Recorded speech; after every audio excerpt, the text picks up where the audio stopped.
Hello दोस्तों, welcome to my YouTube channel. तो जैसा कि आप सभी को पता है कि तो आपने थंबनेल में देख ही लिया होगा, तो हमारा बजट जो है वो रिलीज़ हो चुका है। तो आखिर उसमें क्या क्या रिफॉर्म्स हुए हैं वो हम जानेंगे। देखिए, लोग ये तो बता रहे हैं आपको कि 12 लाख तक कोई आपको इनकम टैक्स नहीं देना, लेकिन ये काम कैसे कर रहा है मैं आपको समझाता हूँ।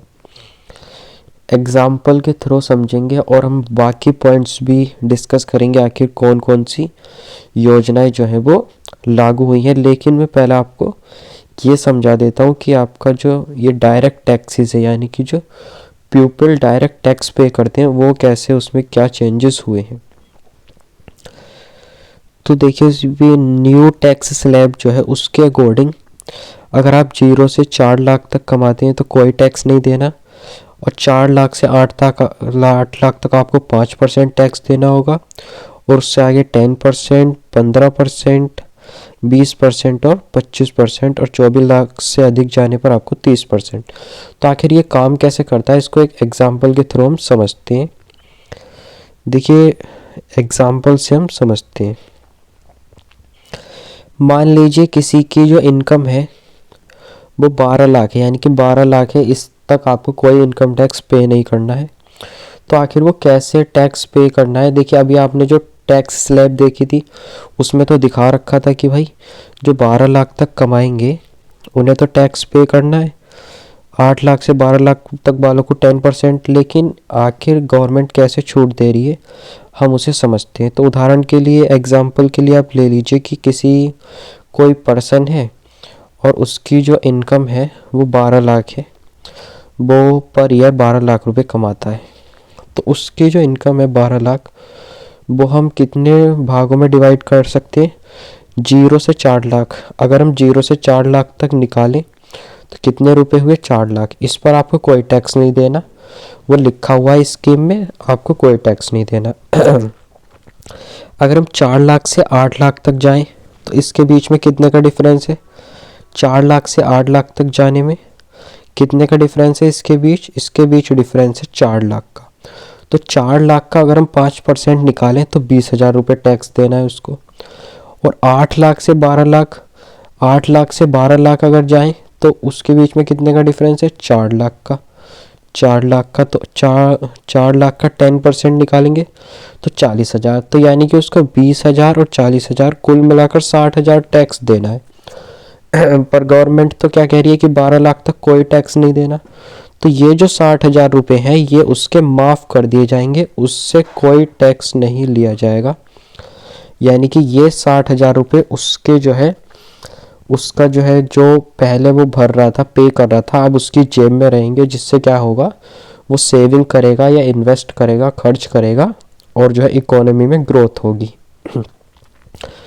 तो ये 60,000 रुपये गवर्नमेंट उसके माफ़ कर देगी। वहीं हम एक ऐसे व्यक्ति को ले लेते हैं जिसकी आय 12 लाख से अधिक है। मान लीजिए कि आपके पास कोई व्यक्ति है जिसकी आय है 18 लाख रुपए। अब 18 लाख रुपए है तो उसे टैक्स पे करना है, क्योंकि 12 लाख तक तो छूट है, लेकिन 18 लाख वालों को तो पे करना है। तो आखिर वो कितना पे करेगा, तो ये देखते हैं हम। तो अगर हम उसका टैक्स जो है वो निकालें कि वो कितना पे करेगा, तो उसकी इनकम को हम कैसे डिवाइड करेंगे। देखिए, 0 से 4 लाख, जो शुरू के 4 लाख रुपए होंगे उसके, उस पर कोई टैक्स नहीं लगेगा, 0%। और 4 लाख से 8 लाख के बीच में कितने का डिफरेंस है, 4 लाख का, तो उसका 5% निकालेंगे। 4 लाख का 5%, आपको परसेंटेज तो बहुत आसानी से निकालना आता है ना, परसेंटेज तो आप निकाल सकते हो। 4 लाख का 5% निकालेंगे तो 20,000। देखिए, मैं आपको निकाल कर दिखा देता हूँ। 4 लाख का आपको 5% निकालना है, तो ये कितना आ जाएगा, 20,000। देखिए, जब भी हम परसेंटेज निकालते हैं तो 5% निकालने के लिए जब भी परसेंटेज का चिन्ह हम हटाते हैं तो नीचे 100 आ जाता है, 2 जीरो से 2 जीरो कैंसिल हो जाएगा, और 4 5 जो 20, यानी कि 20,000 रुपये उसका जो है वो टैक्स आ जाएगा। अब उसकी इनकम को हम आगे डिवाइड करें, तो आगे डिवाइड करेंगे तो 8 लाख से 8 लाख से 12 लाख तक के बीच कितना का डिफरेंस हुआ, 4 लाख।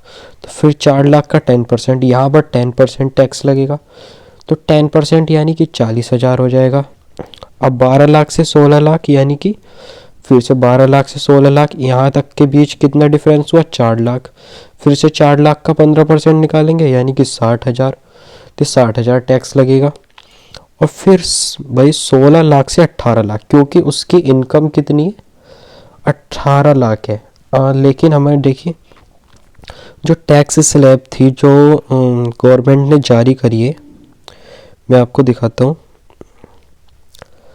जो टैक्स स्लैब गवर्नमेंट ने जारी करी है उसमें क्या था कि 16 लाख के बाद डायरेक्ट क्या था, 20 लाख था कि 16 लाख से 20 लाख अगर कोई कमाएगा तो उसे 20% देना होगा।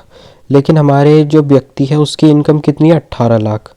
हमने बाकी सारे टैक्स तो उस पर लगा दिए, बाकी सारे पिछले वाले टैक्स तो हमने कैलकुलेट कर लिए, लेकिन 16 लाख से जैसे ही वो ऊपर गया तो उस पर 20% टैक्स लगना है। लेकिन उसकी इनकम कितनी है, 18 लाख। तो यानी कि 16 लाख से 18 लाख के बीच में कितने आ रहे हैं, केवल 2 लाख रुपए आ रहे हैं उसके पास। तो इनके बीच में डिफरेंस कितना है, 2 लाख का। तो 2 लाख पर 20% हम कैलकुलेट करेंगे तो 40,000। तो उस व्यक्ति को जो टैक्स भरना है वो भरना है आपका 20,000, 40,000, 60,000 और 40,000, यानी कि कुल मिलाकर उसे 1,60,000 रुपये टैक्स भरना होगा। जिस व्यक्ति के 18 लाख रुपए पर ईयर कमा रहा है उसको 1,60,000 रुपये जो है टैक्स के रूप में देने होंगे। तो ऐसे आप जो है कैलकुलेट करते हैं, मतलब ऐसा नहीं है कि 18 लाख पर 20% लग रहा है तो आप डायरेक्ट 18 लाख का 20% निकाल दो, नो। ये आपको पीछे से इनकम कैलकुलेट करके इस प्रकार से टैक्स कैलकुलेट करना होता है। तो वो इस प्रकार से 1,60,000 रुपये भरेगा इनकम के रूप में। वहीं मैंने आपको बताया था कि जो 12 लाख तक कमाएगा उसे कोई टैक्स नहीं देना, क्योंकि उसका जो टैक्स है वो गवर्नमेंट माफ़ कर देगी। तो इस प्रकार से जो हम टैक्स कैलकुलेट करते हैं, ठीक है। तो ये है डायरेक्ट टैक्स जो पर्सनल इंडिविजुअल लोगों पर लगता है उनकी सैलरी के अकॉर्डिंग। तो इस प्रकार से गवर्नमेंट जो है माफ़ कर देती है। एक और एग्जांपल लेकर मैं आपको समझाता हूँ। मान लीजिए किसी व्यक्ति की आय है 25 लाख, ये पर ईयर की बात हो रही है, मंथली नहीं। जो साल के 25 लाख रुपए कमाता है, अब वो टैक्स कैसे भरेगा, देखिए। शुरू के 4 लाख रुपए लीजिए, उसके 25 लाख रुपए महीने में कमा रहा है, तो वो डिवाइड हो जाती हैं। शुरू के 4 लाख पर कोई टैक्स नहीं, बाकी के 4 लाख से 8 लाख के बीच कितने रुपए हुए, 4 लाख रुपए हुए, उन पर 5% टैक्स लगेगा यानी कि 20,000 रुपये। बाकी के 8 लाख से 12,000 पर कितने, इनके बीच में कितने का डिफरेंस हुआ, 4 लाख, उसका 10% निकालेंगे यानी कि 40,000 टैक्स। बाकी के 12 से 16 के बीच 15%, ये कितना हुआ, 4 लाख हुआ इन दोनों के बीच डिफरेंस। 4 लाख का 15% निकालेंगे यानी कि 60,000, तो 60,000 टैक्स हो गया। अब 16 लाख से 20 लाख के बीच एक बात याद रखना, इनकम कितनी है, 25 लाख। 16 लाख से 20 लाख के बीच 20% टैक्स, तो ये कितना हुआ, 4 लाख डिफरेंस हुआ। 4 लाख का 20% निकालेंगे 80,000। और 20 लाख से 24 लाख के बीच 25%, 4 लाख का 25% निकालेंगे तो वो 1 लाख। 4 लाख का 25% 1 लाख ही हो जाएगा, वेरी सिंपल है। 25% यानी कि 1/4, तो 1 लाख टैक्स। और अब आपने देखा कि उसकी इनकम कितनी थी, 25 लाख। तो इसलिए हम 24 से 25 पर ही रुक जाएंगे, वरना क्या होता है कि 24 से आगे जो हमारा टैक्स स्लैब है उसमें क्या लिखा हुआ है, मैं आपको दिखाता हूँ। टैक्स स्लैब में क्या लिखा हुआ है, जो न्यू टैक्स स्लैब जारी करी है, 24 लाख से ऊपर जाने पर 30%, यानी 24 लाख से ऊपर जाने पर कोई लिमिट ही नहीं है, तो 30% ही लगेगा। हमारे पास जो व्यक्ति है उसकी आय है 25 लाख रुपए, उसकी आय कितनी है, 25 लाख रुपए। तो 24 लाख से 25 लाख के बीच कितना हुआ, 1 लाख। 1 लाख का 30% निकालेंगे तो ये आपका हो जाएगा 30,000। देखिए मैं आपको निकाल कर दिखाता हूँ। 1 लाख का 30%, 1 लाख का जब हम 30% निकालेंगे तो 0 से 2 0 कट जाएगा और 3 यहाँ पर आ जाएगा, तो ये आपका हो जाएगा 30,000, यानी कि 1 लाख का 30% कितना हुआ 30,000।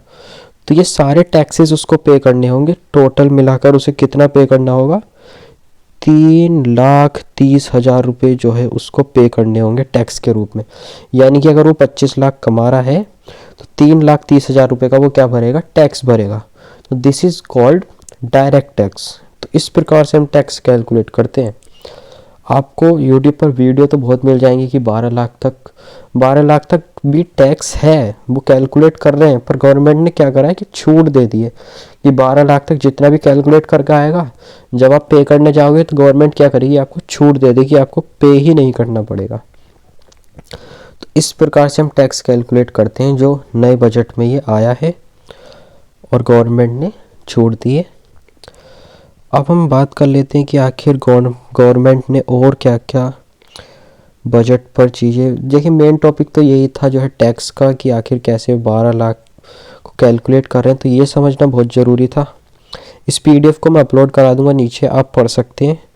और कौन कौन सी योजनाएं गवर्नमेंट ने जो है चालू करी हैं, बहुत सारी कैंसर ट्रीटमेंट के लिए नए केंद्र खोले हैं, और भी बहुत सारी, वो सब क्या है, वो सब वेलफेयर्स के लिए जो है गवर्नमेंट ने करा है। तो आपके लिए ये समझना ज़रूरी था टैक्स वाला।